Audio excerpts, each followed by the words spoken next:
wabarakatuh. Waalaikumsalam warahmatullahi wabarakatuh. Bismillahirrahmanirrahim. Alhamdulillahi rabbil alamin. Wabihi nasta'inu ala umuri dunya waddin. Wassalatu wassalamu ala ashrafil anbiya'i wal mursalin. Sayyidina wa maulana Muhammadin.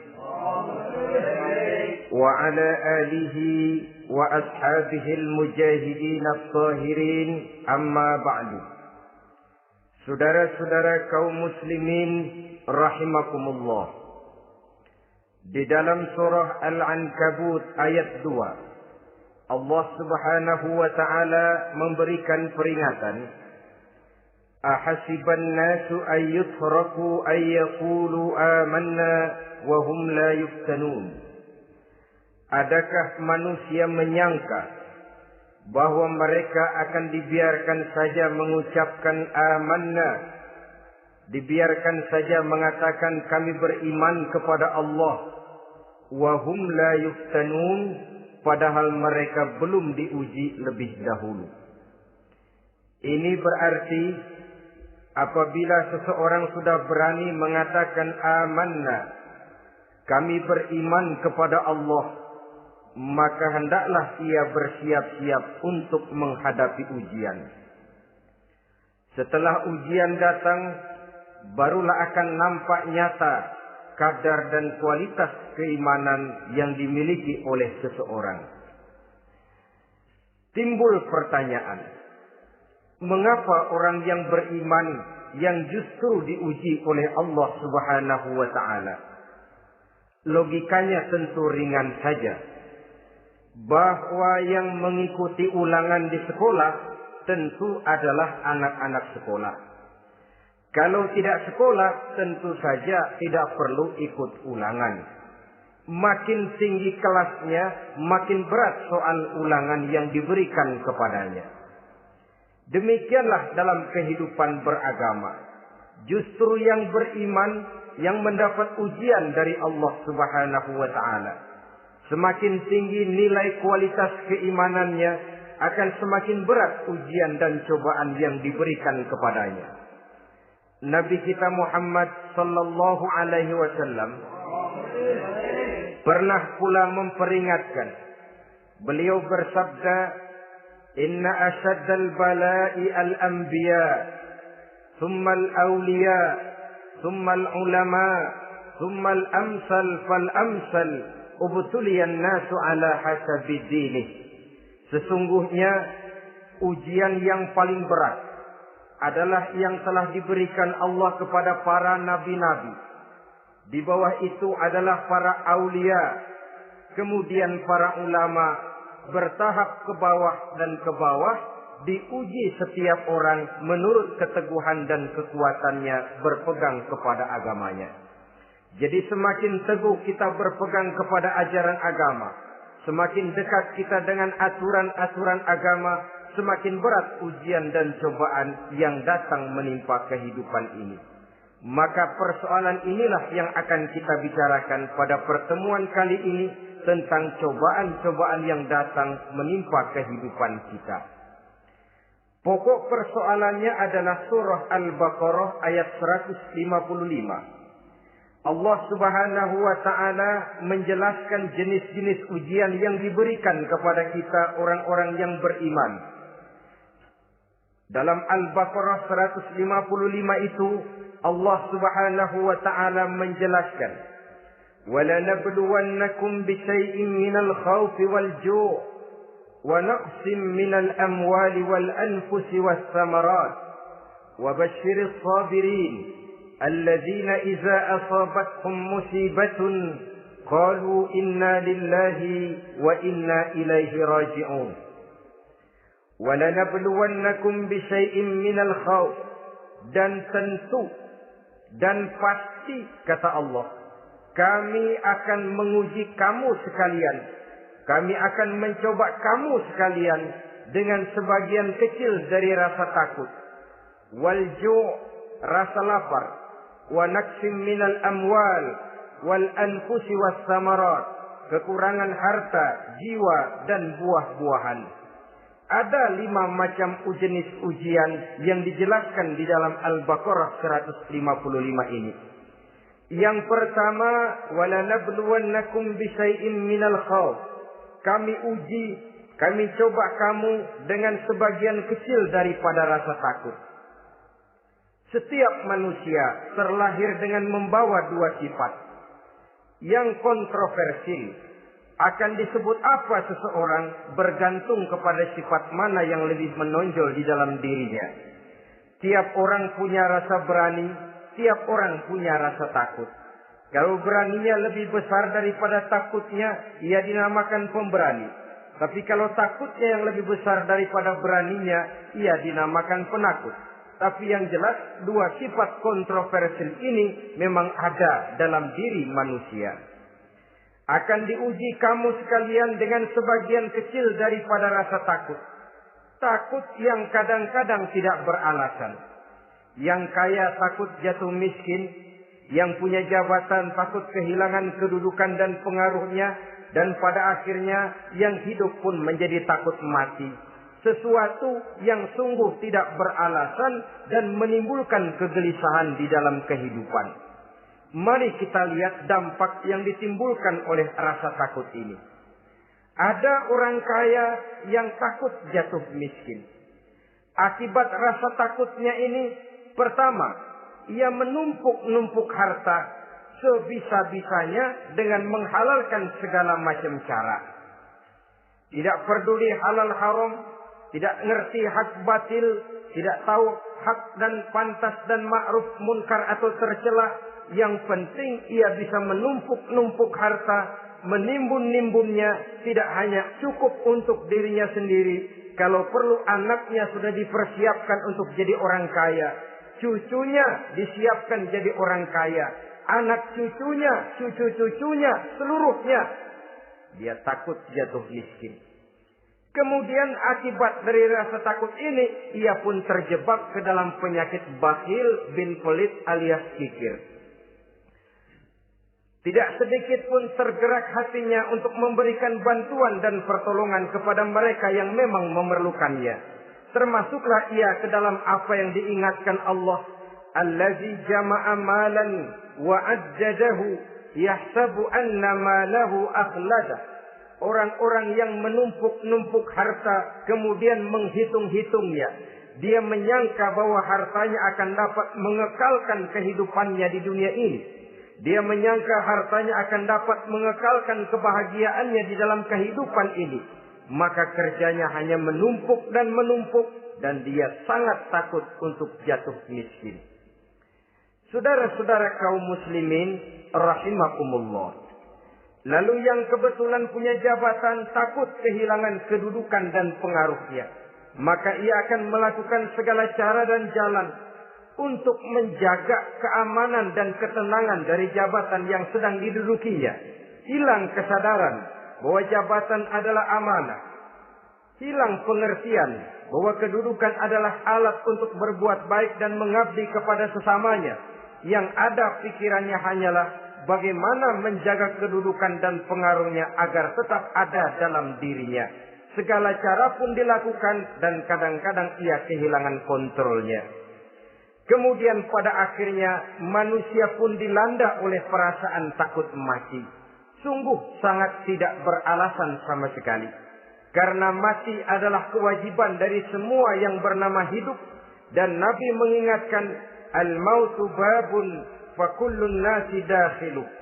Mati adalah merupakan satu pintu yang setiap orang akan masuk ke dalam pintu itu.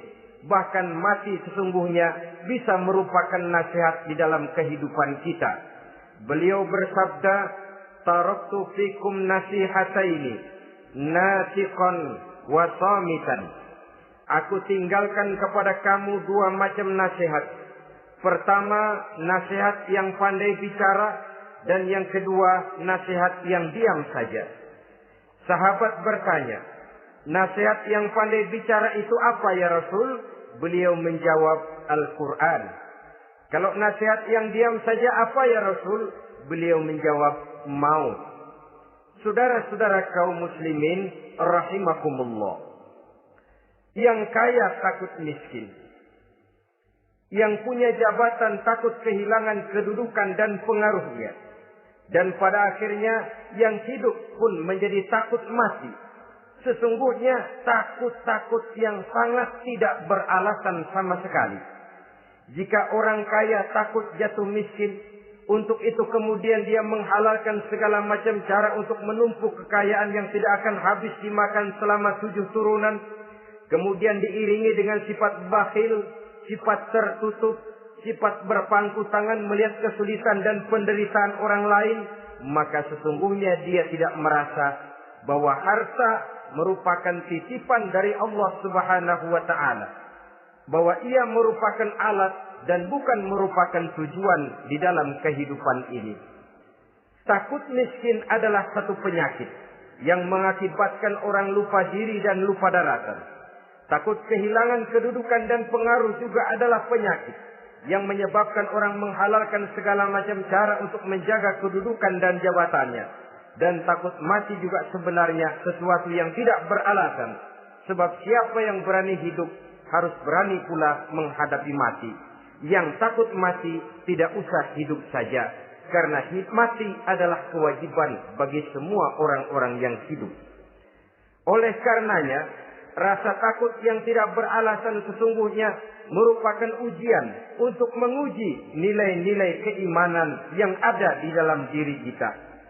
Orang kaya diuji dengan hartanya, pejabat diuji dengan kedudukan dan pengaruhnya, manusia hidup diuji dengan akan datangnya mati yang menjemput kehidupannya. Menghadapi ujian-ujian semacam ini, maka marilah kita menyadari, yang kaya tidak perlu takut miskin. Dari Allah harta itu datang, kepada Allah harta itu akan kembali. Yang punya kedudukan dan pengaruh tidak usah takut kehilangan kedudukan dan pengaruhnya. Karena jabatan sesungguhnya merupakan amanah dari Allah Subhanahu wa ta'ala yang harus digunakan dan dianggap sebagai kesempatan untuk berbuat kebajikan sebanyak-banyaknya. Saudara-saudara kaum muslimin rahimakumullah. Ini bagian pertama dari ujian-ujian yang ada dalam Al-Baqarah 155. Wala nabluwannakum bisyai'im minal khawf. Kami akan uji, kami akan coba kamu dengan sebagian kecil daripada rasa takut. Takut yang kadang-kadang saya katakan sekali lagi sangat tidak beralasan. Akibatnya bisa menimbulkan gejala-gejala yang aneh di dalam kehidupan kita. Saudara-saudara, yang kedua, walju, akan kami uji kamu dengan rasa lapar. Kelaparan belum tentu identik dengan kemiskinan. Bahkan di dalam surah An-Nahl ayat 112, Allah Subhanahu wa ta'ala memberikan contoh yang sangat nyata dan jelas. وَضَرَبَ اللَّهُ مَثَلًا قَرْيَةً كَانَتْ آمِنَةً مُطْمَئِنَّةً يَأْتِيهَا رِزْقُهَا رَغَدًا مِنْ كُلِّ مَكَانٍ فَكَفَرَتْ بِأَنْعُمِ اللَّهِ فَأَذَاقَهَا اللَّهُ لِبَاسَ الْجُوعِ وَالْخَوْفِ بِمَا كَانُوا يَصْنَعُونَ.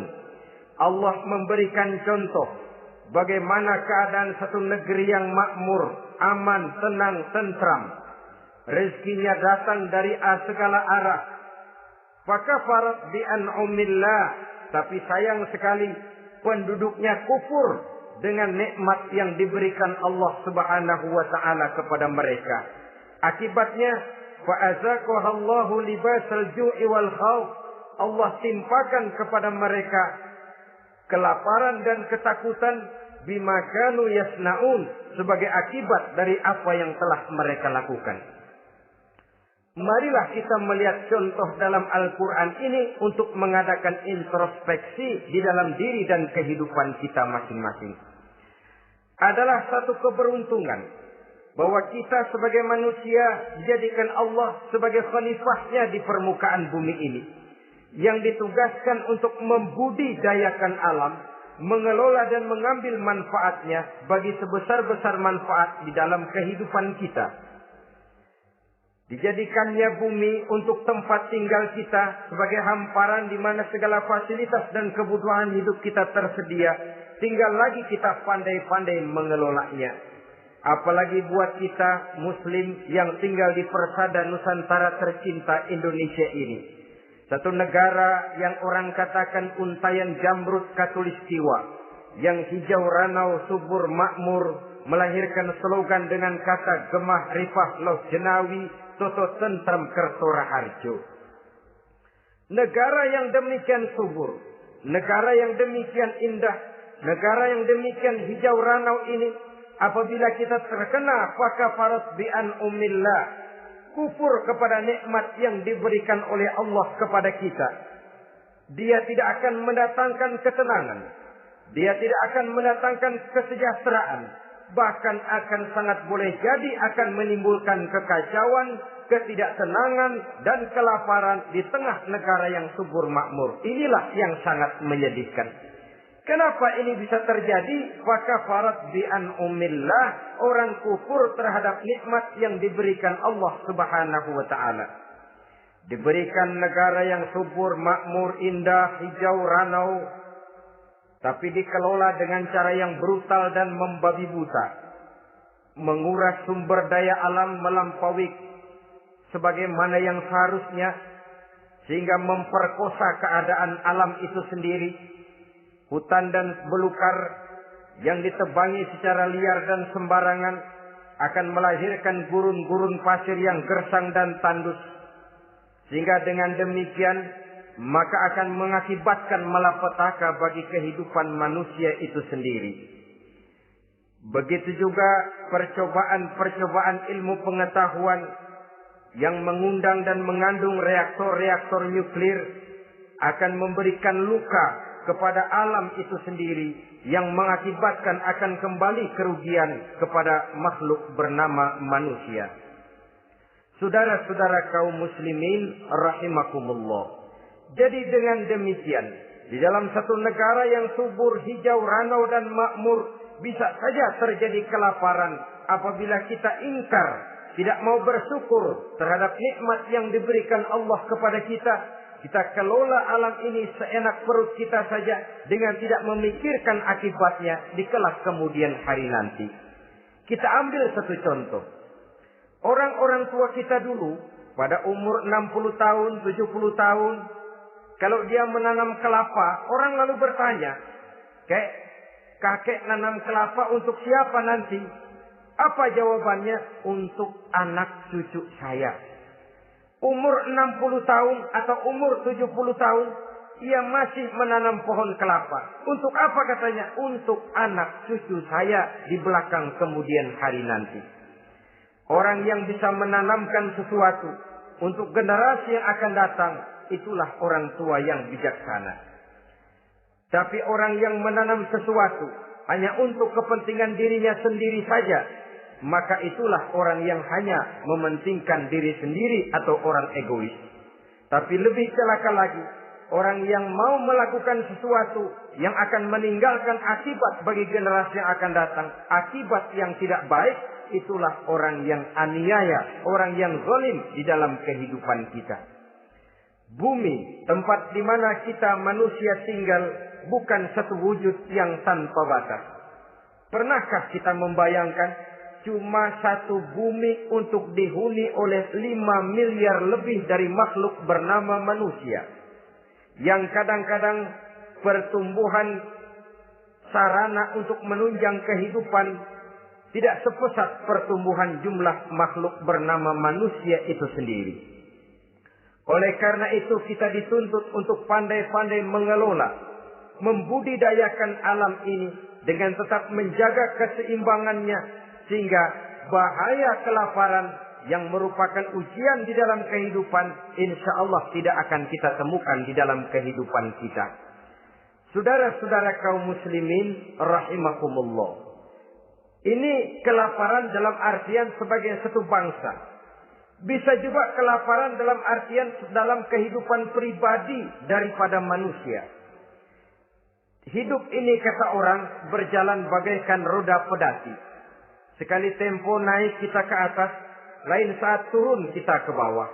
Ada saatnya kita jaya, ada saatnya kita pun mengalami kemunduran. Oleh karena itu, pasang surut kehidupan ini membuat orang seharusnya sadar bahwa pasang surut itu tidak harus menyebabkan pasang surutnya dia di dalam melaksanakan ibadahnya kepada Allah Subhanahu wa Ta'ala. Kelaparan boleh jadi memang merupakan ujian untuk menguji nilai-nilai keimanan seseorang. Apabila dalam kondisi lapar imannya mantap, imannya teguh, imannya kuat, maka dalam kondisi di mana perutnya tidak lapar, tentu iman itu akan lebih bertambah mantap lagi. Kalau orang perutnya kenyang, kalau orang perutnya berisi penuh, lalu imannya stabil, kemudian pada saat kelaparan imannya pun mengalami penurunan, maka di situ nyata, di saat dia diuji dengan kelaparan, kualitas imannya ikut menyurut, mundur ke belakang, dan mengalami proses degradasi, proses peluncuran dan penurunan. Oleh karenanya, marilah kita menyadari Allah Subhanahu wa Ta'ala senantiasa memberikan yang terbaik kepada kita bersama. Kelaparan, apabila kita terima dengan sikap lapang dada, tidak akan menyebabkan kita menjadi berbuat nekat. Tetapi kita tetap dalam kontrol, tetap dalam keadaan yang stabil, tidak keluar dengan melakukan perbuatan-perbuatan yang negatif. Bagaimanapun kita ingin membela dan mempertahankan kelangsungan hidup, betapa dan bagaimanapun kita ingin menjaga kelangsungan perut, namun kita tetap tidak keluar dari norma-norma dan kaedah-kaedah yang telah ditentukan di dalam kehidupan beragama. Inilah cobaan yang kedua yang ada dijelaskan dalam Al-Baqarah ayat 155 tadi berupa kelaparan. Yang ketiga, wa naqsim minal amwal, kekurangan harta alias kemiskinan. Kemiskinan, saudara-saudara, merupakan ujian dari Allah Subhanahu wa Ta'ala untuk menguji sejauh mana kekuatan iman yang kita miliki di dalam kehidupan. Tetapi sesungguhnya bukan hanya kemiskinan, kekayaan pun pada hakikatnya juga merupakan ujian. Namun umumnya manusia akan lebih merasa diuji jikalau dia miskin daripada diuji jikalau dia menjadi orang yang kaya. Pada sisi lain kenyataan mengatakan banyak orang lulus ketika diuji dengan kemiskinan, tetapi gagal berantakan setelah diuji dengan kekayaan. Kemiskinan pun apabila kita lihat dari segi kehidupan bermacam bentuknya. Ada kemiskinan di bidang ilmu pengetahuan. Karena kemiskinan dan kebodohan memang merupakan dua saudara yang seakan-akan sekandung. Yang satu bisa menimbulkan yang lain, tapi paling celaka kalau keduanya sudah berjalan beriringan. Maksud saya, kemiskinan bisa menimbulkan kebodohan, kebodohan bisa menimbulkan kemiskinan, tapi yang paling celaka sudahlah miskin, bodoh pula. Miskin ilmu. Yang kedua, miskin akhlak. Ini lebih parah lagi daripada miskin ilmu. Kalau miskin ilmu orang sekedar goblok bin bodoh alias tolol, maka miskin akhlak ini menyebabkan orang kurang ajar, tidak punya budi pekerti. Sehingga dengan demikian miskin akhlak sesungguhnya lebih bahaya daripada miskin ilmu. Adapun miskin yang kita kenal pada umumnya dan juga yang dimaksud dalam ayat ini adalah miskin harta. Imam Ali karramallahu wajhah pernah memberikan peringatan. Kadal faqru ayyakuna kufran. Boleh jadi kemiskinan mendekatkan orang kepada kekufuran. Dengan kata lain, biasanya kemiskinan bisa membuat orang nekat. Kalau sudah nekat, maka bukan cuma harga diri yang terjual, bukan cuma keluarga yang terjual, bukan cuma nilai-nilai materi yang dimilikinya yang terjual, bahkan iman dan keyakinannya, akidah dan pandangan hidupnya pun tidak akan segan-segan digadaikannya, dijualnya untuk mengatasi kelaparan dan kemiskinan itu tadi. Padahal selalu diingatkan, pandangan dan keyakinan, iman sesungguhnya merupakan insan paling mahal, sesungguhnya merupakan mutiara paling berharga di dalam kehidupan kita. Maka kemiskinan memang merupakan ujian. Banyak orang yang kebal berhadapan dengan segala macam cobaan, tapi pada saat diuji dengan kemiskinan, ia tidak tahan diri, ia tidak sanggup menjaga dan mempertahankan akidahnya, maka akidah yang cuma satu-satunya pun ikut terjual juga adanya. Saudara-saudara kaum muslimin rahimakumullah, mari kita menelusuri bahwa sesungguhnya Nabi menyatakan, ajaban li amril muslim, inna amrahu kullahu lahu khair. Aneh kata Nabi, aku heran kata Nabi, urusan orang Islam ini sesungguhnya semuanya baik. Baik bagaimana? Kalau dia kaya, dia bersyukur, dan itu baik. Kalau dia miskin, dia bersabar, itu juga baik. Jadi kaya bagi orang Islam baik, miskin bagi orang Islam juga baik. Kalau dia kaya, dia kan bisa berkata, alhamdulillah saya kaya, mudah-mudahan harta ini bisa menunjang ibadah saya kepada Allah Subhanahu wa taala. Baik. Kalau dia miskin, dia juga berkata, alhamdulillah saya miskin, mudah-mudahan di akhirat nanti pemeriksaannya tidak lama-lama seperti orang kaya.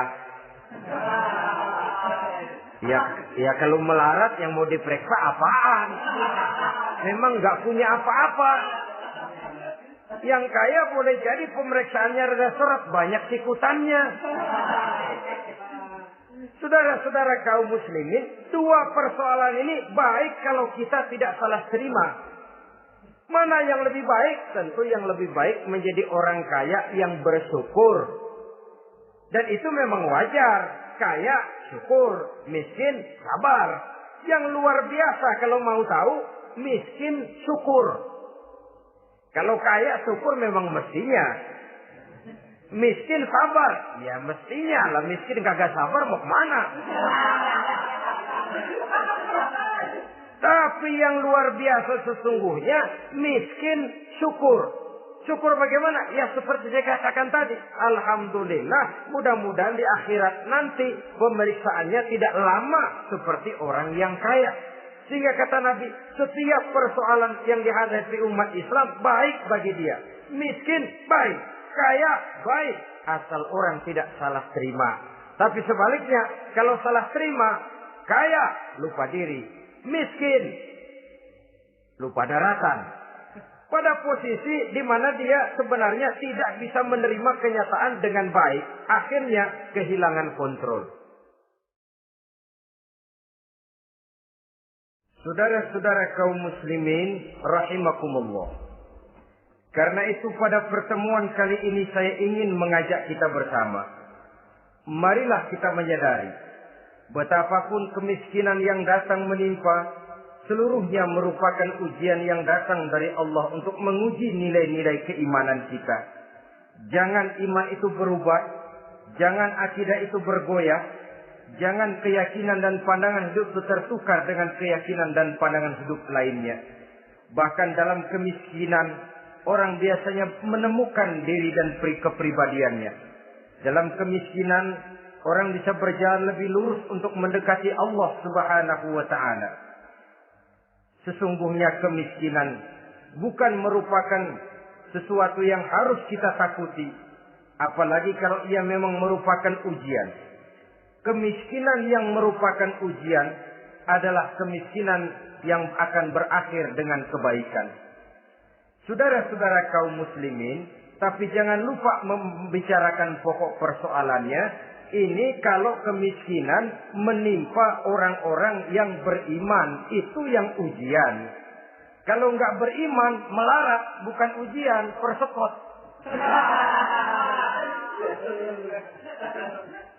Nah, orang lalu bertanya, Pak, kalau orang kafir kaya bagaimana? Nah, begini saudara-saudara. Dalam agama itu ada yang disebut nikmat, ada yang disebut istidraj. Kalau nikmat itu hanya diberikan kepada hamba-hamba yang beriman. Kalau istidraj itu diberikan kepada siapa saja yang mau berusaha. Tidak soal dia beriman atau tidak. Tidak soal dia mau bersujud atau tidak. Asal dia berusaha, dia dapat. Itu yang dinamakan istidraj. Seperti orang mancing ikan, mesti diberikan umpan. Setelah umpan itu dimakan, tidak langsung ditarik, tapi diulur dulu. Sampai kira-kira mata kail itu nyangkut di leher si ikan, baru diangkat ikan itu ke atas. Dan sampai di atas kita bisa maklum nasib ikan tadi. Bisa digetok, bisa dibacok, bisa digoreng, bisa dipepes. Tapi yang jelas nasibnya merana. Maka kalau ada orang makin jauh dari agama, makin kaya. Makin tidak mau sholat, makin berlimpah hartanya. Saudara tidak usah heran. Cukup dalam hati saja. Ikan lo. Jangan keras-keras, marah dia.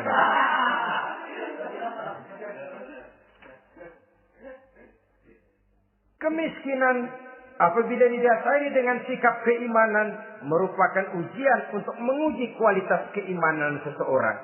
Bahkan satu hadis menyatakan apabila Allah mencintai seorang hamba, maka diujinya hamba itu karena Allah ingin mendengar liyasma'a tadarru'ahu, ingin mendengar ratapan orang tadi. Sama juga kita, kadang-kadang karena cinta benar kepada anak kita yang mungil, suatu saat kita ingin mendengar dia nangis, kita cubit dia. Bukan karena gemes, bukan karena benci, ingin mendengar nangisnya kok indah begitu. Saudara-saudara kaum muslimin rahimakumullah. Jadi jangan sampai ada pertanyaan, saya kan sembahyang rajin banget, kenapa miskin ya? Apabila sekali lagi didasari dengan sikap keimanan, maka kemiskinan merupakan ujian.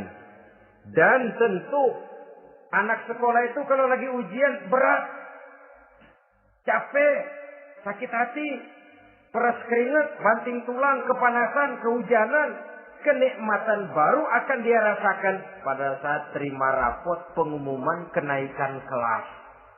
Di situ kenikmatannya terasa. Demikian menghadapi ujian, kita cuma mengeluh. Kenapa ada rasa takut? Kenapa kelaparan? Kenapa kemiskinan? Di balik semua itu, apabila kita sudah merasakan naik kelas, akan terasalah kenikmatannya. Itu ujian yang ketiga. Yang keempat yang diceritakan dalam Al-Baqarah 155, wal anfus ay wa naqsim minal anfus, kekurangan jiwa atau kematian. Saudara-saudara, yang hidup takut mati. Padahal semua makhluk hidup harus berani mati. Bagaimanapun takutnya kita kepada mati, bisakah kita menghindarkan diri dari dia? Bagaimanapun kita tidak ingin bertemu malaikat maut, kemana kita akan lari bila dia datang mengetuk pintu? Bagaimanapun kita ingin menghindar dari pertemuan dengannya, kemana kita akan lari apabila dia sudah datang hendak menjemput nyawa? Karena itu memang ada satu prinsip yang dijelaskan oleh para ulama kita, iskariman au mut syahidan. Mati dan hidup dua hal yang tidak terpisahkan. Oleh karenanya, kalau memang hidup, hiduplah secara mulia. Kalau mati, matilah secara syahid. Hidup mulia atau mati syahid. Jangan terbalik. Hidup sia-sia, mati konyol. Nilai yang tidak ada artinya. Alangkah nikmatnya hidup yang berisi kemuliaan, dan alangkah indahnya mati dalam nilai syahid.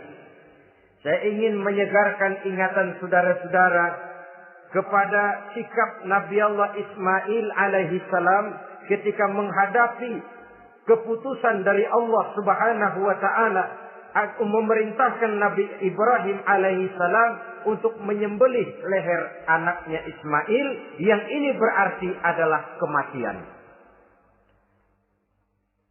Ketika datang perintah untuk menyembelih leher Nabi Ismail, Nabi Ibrahim berkata kepada putranya, "Ya bunayya inni ara fil manami anni azbahuka fanzur maza tara." Ananda Ismail, ayah mimpi diperintah oleh Allah untuk menyembelih lehermu. Menurut pendapatmu bagaimana mimpi ini, nak? Laksanakan atau tidak usah? Saya tidak sanggup membayangkan. Anak cuma satu-satunya. Sudah lama diharapkan. Si buah hati belahan jantung pelanjut cerita penerus sejarah. Ketika anak ini sedang lucu-lucunya, turun perintah untuk menyembelihnya. Ya, kalau anak kita banyak, turun perintah potong leher anakmu, mungkin kita bisa pilih yang mana yang rada bandelan nih.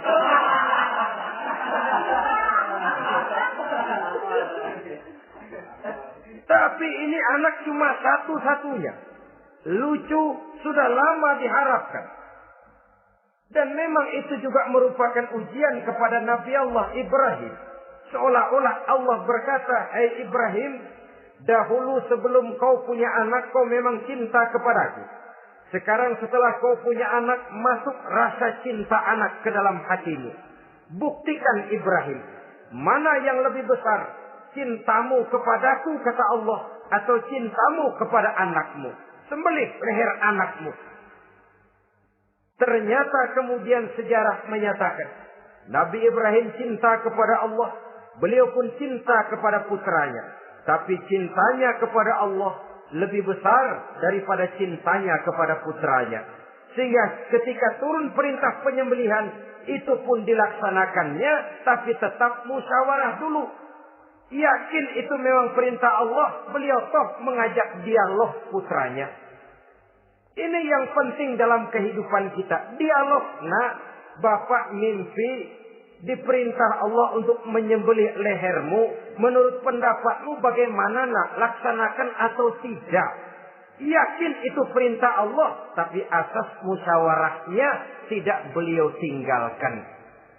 Walaupun yakin orang tua berbuat untuk kebaikan anak, alangkah baiknya anak diajak bicara. Sehingga dengan hasil pembicaraan ini nanti kita akan mengerti gejala perkembangan dan kemauan dari jiwa si anak tadi. Saudara-saudara kaum muslimin, apa jawaban Nabi Allah Ismail yang ketika itu masih remaja? Beliau menjawab, "Ya abatif al-ma tu'mar, satajiduni insyaallahu minas sabirin." Bapak, jikalau memang ini memang perintah Allah, laksanakan saja Bapak. Tidak usah ragu. Mudah-mudahan nanti Bapak akan menemukan saya termasuk ke dalam golongan orang-orang yang sabar.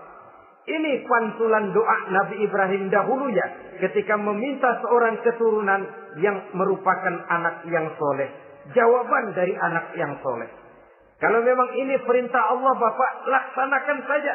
Saya insya Allah termasuk ke dalam golongan orang-orang yang sabar.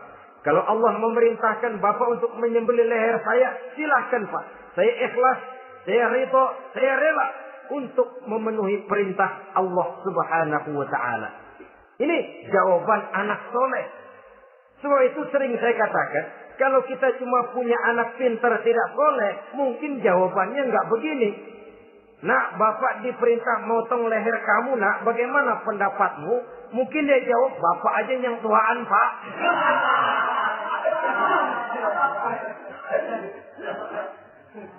Saudara-saudara kaum muslimin rahimakumullah. Jadi prinsip ini gugur memenuhi panggilan Allah.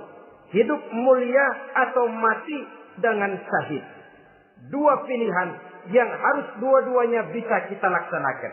Iskariman au mutsyahidan. Kalau hidup, hiduplah dalam kemuliaan. Kalaupun mati, matilah sebagai syahid. Sebagai orang yang dikenang kebaikan dan kebajikannya. Sebagai orang yang dekat dan banyak berbuat untuk kepentingan agamanya. Jangan tidak tercapai kedua-duanya. Hidup tidak punya nilai, mati pun tidak punya arti. Sia-sia semuanya. Kita masih hidup, orang anggap nggak ada. Dalam istilah tauhid disebut wujuduhu ka'adamihi. Adanya sama dengan tidak adanya. Dia sih ada apa enggak ada sama gitu-gitu juga. Alangkah ruginya kalau ada kita dianggap sama dengan tidak ada. Apalagi kalau kita sudah tidak ada, ya tidak ada beneran. Iskariman au mutsyahidan. Hiduplah mulia atau matilah sebagai syahid. Saudara-saudara kaum muslimin rahimakumullah. Mati sesungguhnya juga merupakan ujian. Untuk menguji sejauh mana persiapan yang sudah kita lakukan di dalam kehidupan ini untuk menyambut. Dan tidak cuma sekedar untuk menyambut, tapi juga untuk mengarungi kehidupan sesudah kematian itu sendiri. Sebab kematian bukan akhir dari segalanya. Kematian cuma satu pintu di mana kita akan masuk dan akan berjalan kembali menelusuri fase-fase kehidupan yang telah ditentukan oleh Allah Subhanahu wa taala. Saudara-saudara kaum muslimin rahimakumullah. Pembicaraan tentang kematian ini pun bisa kita evaluasi. Ada yang takut mati usahanya, ada yang takut mati karirnya, ada yang takut mati rezekinya, ada yang takut mati batinnya, ada yang takut mati jasmaninya, dan lain sebagainya. Seluruh ketakutan kepada kematian itu memang merupakan hal yang wajar. Ada yang takut mati usahanya, ada yang takut mati karirnya, ada yang takut mati rezekinya.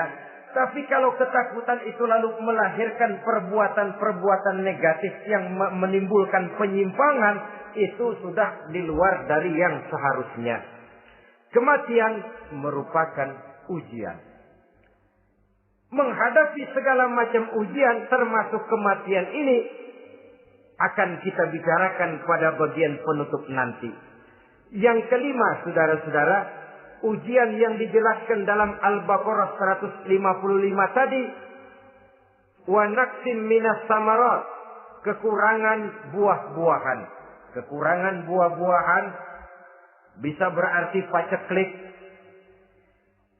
Ini juga bisa diakibatkan oleh apa yang dijelaskan dalam An-Nahl 112 tadi. Orang kufur kepada nikmat yang diberikan Allah Subhanahu wa taala. Orang jauh dari petunjuk-petunjuk agama. Merasa segala persoalan bisa dipecahkan dengan kemampuan otaknya. Hilang rasa ketergantungannya kepada Allah Subhanahu wa ta'ala. Maka usahanya bisa berakhir dengan yang tidak diharapkan. Sudah bikin target. Tahun ini kita bakal panen raya besar. Tahu-tahu tikus ngamuk. Habis padi digarap oleh tikus, panen bisa gagal. Bahkan beberapa tahun yang lalu, kita masih ingat bagaimana ulat-ulat menyerbu pohon-pohon jambu. Ribuan batang pohon jambu. Ribuan pohon-pohon jambu itu mati. Lalu jambu-jambu itu tidak bisa lagi dimanfaatkan dalam kehidupan. Tikus yang menyerbu sawah. Ulat yang menyerbu pohon-pohon jambu, angin topan, puting beliung, gempa bumi, itu sudah proses-proses di luar kemampuan manusia untuk mendeteksinya. Disinilah manusia harus sadar bahwa setelah ia berusaha dan berusaha sesuai dengan keterikatannya kepada hukum alam, kepada sunnatullah, maka ia harus punya sandaran vertikal kepada Allah Subhanahu wa ta'ala. Agar bila usahanya berhasil, dia tidak lupa diri dan lupa daratan. Dan apabila usahanya kemudian ternyata gagal, dia tidak menjadi putus asa, buruk sangka, sempit hati, sempit pandangan. Cobaan datang dari Allah Subhanahu wa ta'ala berupa kekurangan buah alias paceklik. Saudara-saudara, menghadapi cobaan dan ujian yang saya katakan tadi, 5 macam ini, apa konsepnya, apa jalan keluarnya?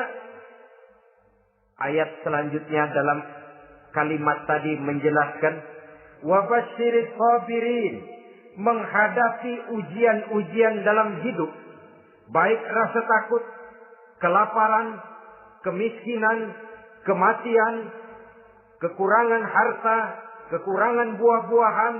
Wa basyiris sabirin, gembirakan orang-orang yang sabar. Menghadapi segala macam ujian tadi, gembirakan orang-orang yang sabar. Siapa orang yang sabar itu? Alladzina iza asabathum musibatun qalu inna lillahi wa inna ilaihi raji'un. Yaitu orang-orang yang apabila menghadapi ujian, ditimpa musibah, mereka berkata, sesungguhnya kami berasal dari Allah dan sesungguhnya kepada Allah pula kami akan kembali. Bukan cuma sekedar ucapannya, tapi penghayatannya kepada filsafat yang terkandung di dalam kalimat itu tadi. Maka jadilah dia semacam lipstick, jadilah dia semacam dekorasi. Apabila kita berjanji dan dalam hati kita sudah ada kemungkinan besar kita tidak akan datang, kita tetap menggunakan kata-kata insya Allah. Padahal yang jelas tidak akan mau datang adalah kita. Kita sandarkan dan kita kembalikan itu kepada Allah. Sesungguhnya kami berasal dari Allah. Sesungguhnya kepada Allah juga kami akan kembali. Bukan cuma sekedar ucapannya, tapi juga penghayatan kepada filsafat yang terkandung di dalamnya. Kalau suatu saat kita harus kehilangan harta yang kita miliki, kenapa tidak berpikir inna lillahi wa inna ilaihi raji'un? Bahwa dulu pun ketika lahir ke dunia ini tidak ada harta yang saya bawa. Kalau sekarang harta itu hilang, inna lillahi wa inna ilaihi raji'un. Itu yang saya maksud. Kalau sekarang, kalau suatu saat kita harus melepaskan pangkat jabatan yang kita sayangi, kenapa kita tidak kembali kepada inna lillahi? Dulu pun ketika waktu lahir ke dunia ini tidak ada pangkat dan jabatan yang saya bawa. Kalau sekarang harus pensiun, inna lillahi wa inna ilaihi raji'un. Ini kadang-kadang enggak. Dengar mau mutasi, mau pensiun, mulutnya innalillahi, tapi gerbek-gerbek dukun diusut.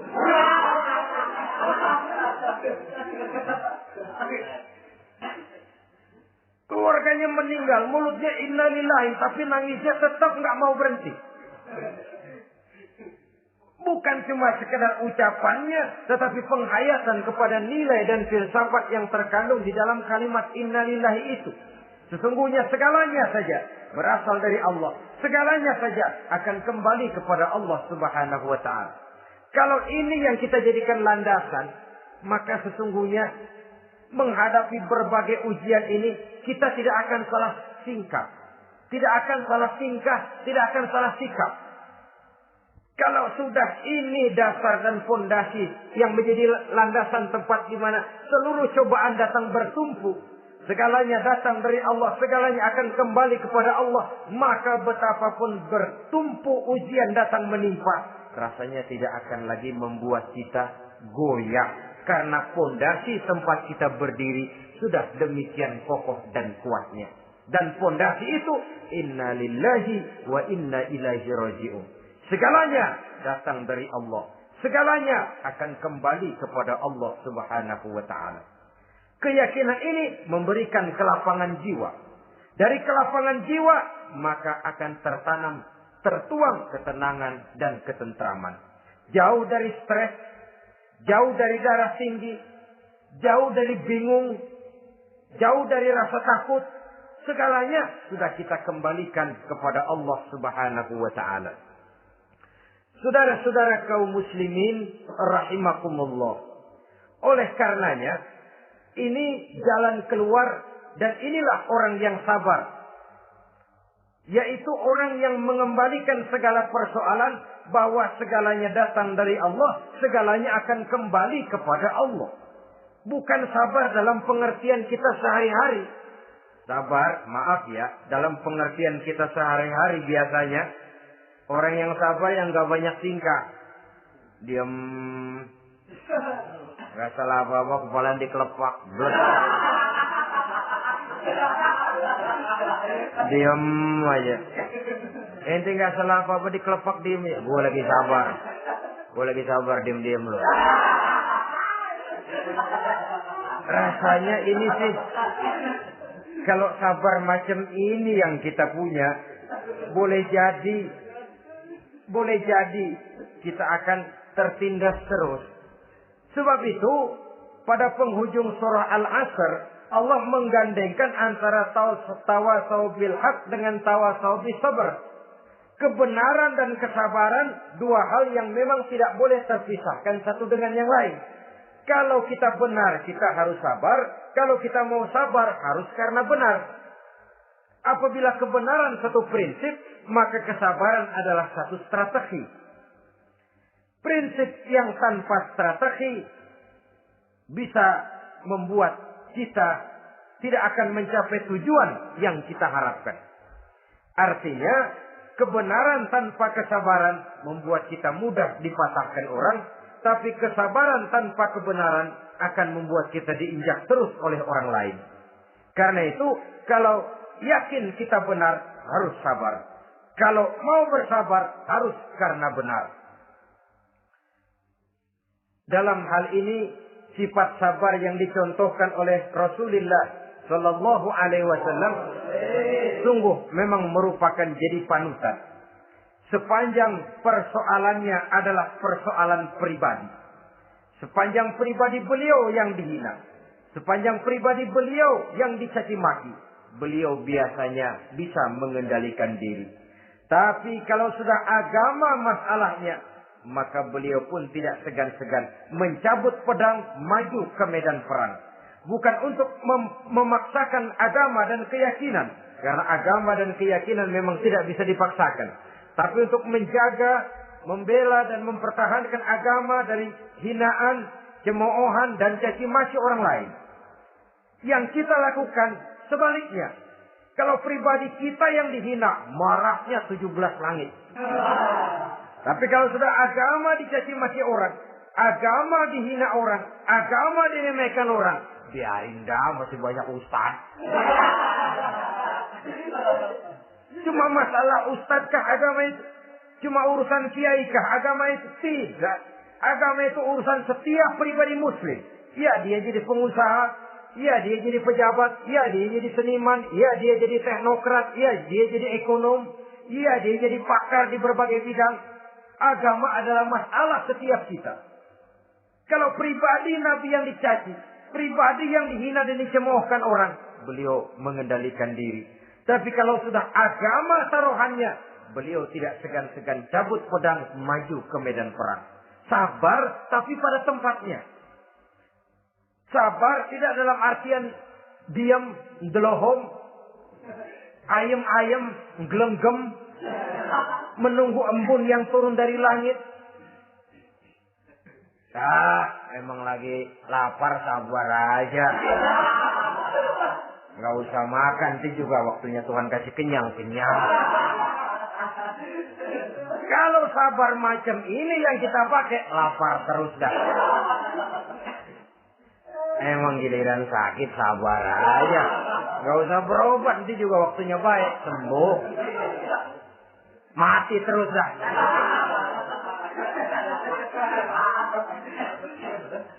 Ya, perkara ada orang sakit tidak berobat sembuh, itu hak Allah. Tapi tidak boleh kita jadikan sandaran, apalagi kalau makom kita dengan Allah masih sedemikian jauhnya. Itu hanya ucapan dari orang-orang yang makom dia dengan Allah itu sudah tidak ada jarak. Permohonannya dipenuhi, kehendaknya dituruti, sebab dia dengan Allah sudah sedemikian dekatnya. Kalau kita masalahnya, yang antara kita dengan Allah ini dilapisi oleh dosa dan kesalahan yang kita kerjakan sendiri, rasanya kita masih harus banyak berbuat sesuai dengan keterikatan kita kepada sunnatullah itu. Orang yang sabar adalah orang yang sadar kepada hakikat dan filsafat yang terkandung di dalam kalimat inna lillahi wa inna ilaihi raji'un. Segalanya datang dari Allah, segalanya pun akan kembali kepada Allah. Harta yang hilang tidak membuat kita gundah. Pangkat yang harus kita tanggalkan tidak membuat kita kecil hati dan tidak akan meninggalkan medan pengabdian. Kenapa? Kita cuma menganggap itu satu titipan. Lain kalau kita anggap itu punya kita. jabatan punya kita. Nah, itu yang kita suka wangkeng. Saudara-saudara kaum muslimin, kesimpulannya, banyak cobaan-cobaan dalam hidup. Yang dibicarakan dalam Al-Baqarah 155 ini, sebagian kecil dari rasa takut, kelaparan, kemiskinan, kematian, dan kekurangan buah-buahan. Menghadapi segala macam ujian tadi, kembalilah kita kepada dasar inna lillahi wa inna ilaihi raji'un. Segalanya datang dari Allah, segalanya pun akan kembali kepada Allah. Semoga dengan sikap ini, kita akan lapang dada menghadapi ujian, dan akan semakin tangguh iman dan akidah kita menghadapi cobaan yang datang menimpa. Inilah pertemuan pada kali ini. Semoga ada manfaatnya. Terima kasih atas segala perhatian. Mohon maaf atas segala kekurangan.